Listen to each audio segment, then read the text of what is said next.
I may need a minute to let the epicness of that wash over me completely. Hey, Twisted People, it's your Twisted Woman here, Chauncey K. Robinson, and today I am doing a spoiler-free review of Zack Snyder's Justice League. For those of you who want to dig a lot deeper with me when it comes to Zack Snyder's Justice League, the DC Cinematic Universe, and the comparison to the 2017 version of Justice League, then there will be a longer, extensive spoiler talk that you can check out the link to down below. Zack Snyder's definitive director's cut of Justice League. Determined to ensure Superman's ultimate sacrifice was not in vain, Bruce Wayne aligns forces with Wonder Woman, with plans to recruit a team of metahumans to protect the world from an approaching threat that could mean the end of life as we know it. So you may or may not be aware of all the drama. And with this review, I don't really want to focus in on that as much when it comes to discussing this as a film. What I want to do as a film critic is talk about the film, talk about what it was, whether or not it was good, minusing out, comparing it necessarily to the 2017 version. I feel as though there may be a little bit of bias, particularly from those who might have already decided they weren't gonna like this film, because of stories and things surrounding everything that has happened with it. I think you have some people who may or may not have wanted this cut to come about, and others who stand to, have their pride hurt if this is a success and things like that, and those who align themselves with that and whatnot, and then others who, just have their issues with Zack Snyder as a filmmaker, right? Full disclosure, I didn't particularly care for Batman versus Superman, which is what Zack Snyder did. I did like Man of Steel. So I'm not someone who thinks he can do no wrong. And so I want to give what I think is a viewpoint from someone who wants to see a good movie and is willing to call it out if I don't. I think the main thing going for Zack Snyder's Justice League is how cohesive this plot is. It's a very epic story. There's so much that goes on in this story, and I'll talk about the runtime in a little bit, but in the sense, this is an epic tell. The storyline, the story reach is huge. Just what it connects to in terms of the characters, the main characters we have, what in terms of the realms and the past and the present and the future. There's a lot going on here. And sometimes what a film can fall into when it tries to take on so much is that it bites off more than it can chew and it chokes. And in this regard, I actually really feel like chewing was done fine. Snyder knew what he wanted to do. He had an idea. He had a vision for where he wanted to take these characters, part of a larger verse. And this movie was kind of a cornerstone of that. And when you have the idea of where you're going, you can walk a bit straighter, right? As opposed to you don't know where this is going. You're just trying to do something. And it looks like you're kind of flailing in the dark, trying to put out something. And I think because there was an agenda behind it, in the sense of the agenda of building this universe of these characters coming together, that it felt like it was something you could settle into. You could buckle up for the ride you were about to be taken on. The character development is superb. I really was worried when it came to knowing that they were doing a Justice League after Batman versus Superman and Man of Steel, and that they were going to be bringing in these other characters who didn't have solo movies just yet and whatnot, and we were going to be introduced to them for the first time.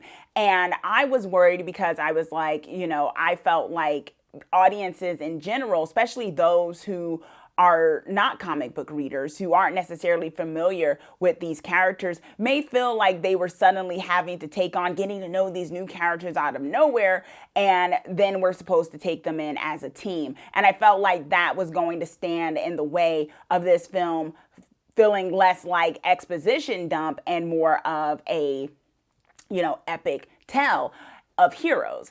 And not to totally compare it to the 2017 version, because I know not everyone has actually watched that, I feel like with this story coming into it, had I not watched anything else and I just kind of went with this, knowing a little bit of the characters, of course, can't completely go into this movie blind of it, but I would have felt like I got to know these characters on a deep level, the newer characters who would have, before Aquaman came out and everything else, they would have been new to us as an audience. And I really felt like I got to know who they were in this tale. And I felt like it came together with everyone else's stories. There were cohesive themes throughout of brokenness, finding second chances, love, things like that, that really connected and resonated with characters. And characters truly came through in a way that they were given shine. I think it would have been easy to lean on, Batman and Superman as sort of the main focus. And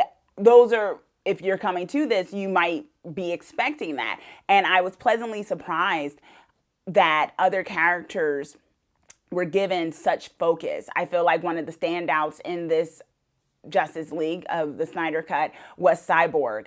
I feel like the Flash was wonderful. Aquaman.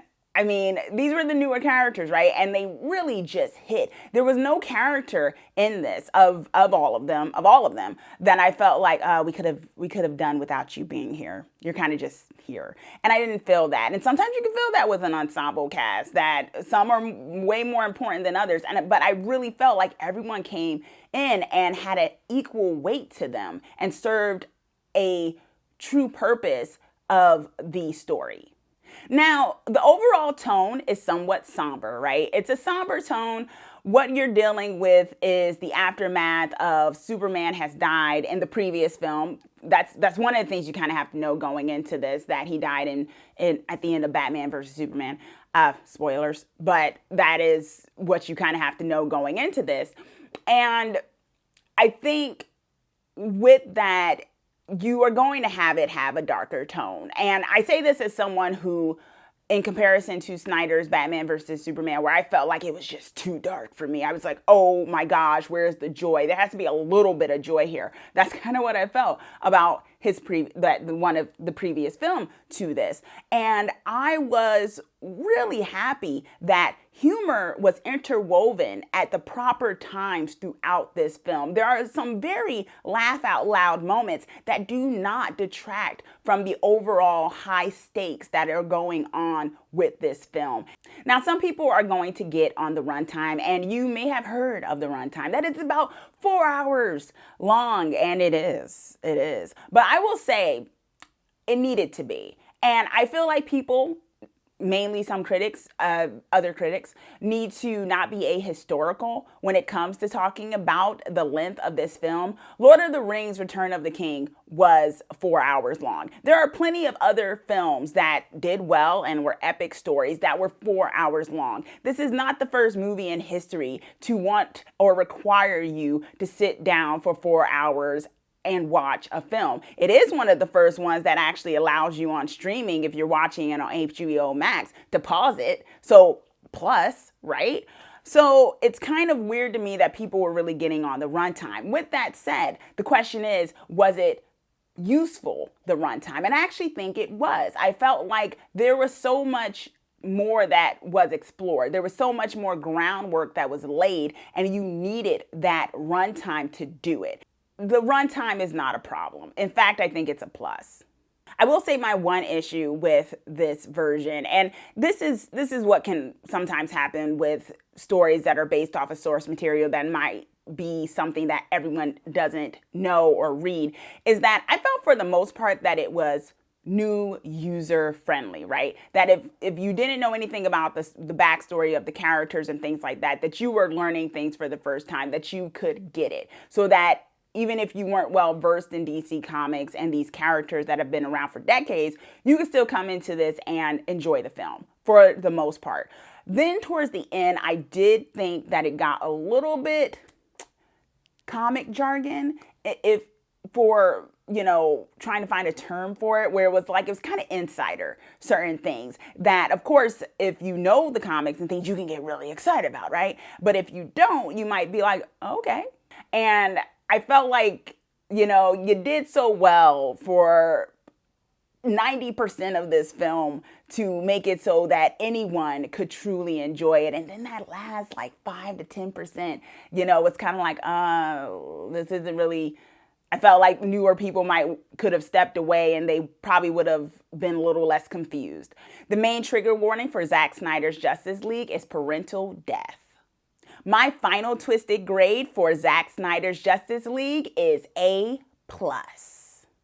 Okay, Twisted People, that is my spoiler-free review of Zack Snyder's Justice League. Let me know if you've watched it, comment down below, and also be sure to subscribe so that you are the first to know when I post my videos. Thanks for watching.